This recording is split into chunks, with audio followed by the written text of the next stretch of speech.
মোদি চোর বিজেপি চোর এই স্লোগানে কেঁপে উঠল ভারতের পশ্চিমবঙ্গের বিধানসভা। শান্ত পরিবেশের বদলে পুরো অধিবেশন রূপ নিল কার্যত রণক্ষেত্রে। আর সেই রণক্ষেত্রের কেন্দ্রবিন্দুতে ছিলেন মুখ্যমন্ত্রী মমতা বন্দ্যোপাধ্যায়। বাংলা ভাষা ও বাঙালির আত্মমর্যাদা নিয়ে বক্তব্য রাখতে গিয়েই যেন আগুন জ্বেলে দেন মমতা। তিনি অভিযোগ করেন বিজেপি আসলে বাঙালির কণ্ঠ রোধের ষড়যন্ত্র করছে।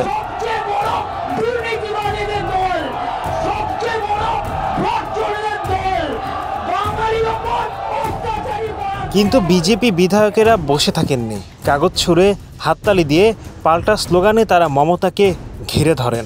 আর সেই মুহূর্তে মমতার কণ্ঠে ফেটে পড়ে আগুন। মোদি চোর বিজেপি চোর, অমিত শাহ চোর। দেশের সবচেয়ে বড় ডাকাতদের দল আজ বিজেপি।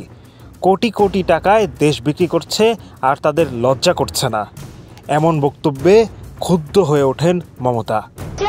সবচেয়ে বড় ডাকাত, ডাকাতদের সর্দার, যারা আজকে কোটি কোটি টাকায় দেশটাকে বিক্রি করে দিচ্ছে।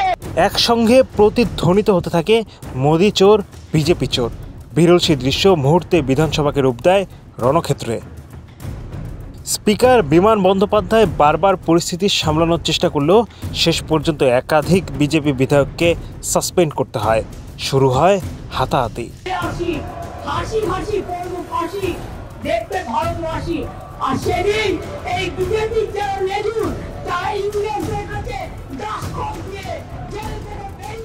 মমতা বলেন বাংলার কণ্ঠকে চুপ করানো যাবে না।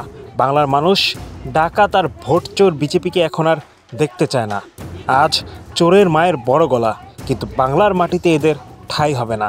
মমতা আরও দাবি করেন বিজেপি আসলে ভয় পাচ্ছে।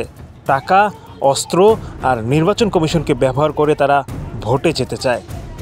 মমতা বলেন চোরের মায়ের বড় গলা, কিন্তু বাংলার মানুষকে দমিয়ে রাখা যাবে না।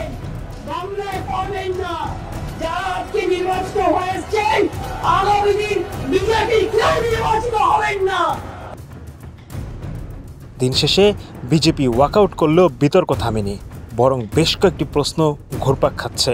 ভারতের রাজনীতির ময়দানে মোদি বনাম মমতা লড়াই কোন দিকে যাচ্ছে? আগামী নির্বাচনে এই আগুন ঝরা স্লোগান কি সত্যি বিজেপিকে চাপে ফেলতে পারে? তাই বাংলার মাটিতে বাংলার মানুষকে হ্যালো বাংলা নিউজ ডেস্ক।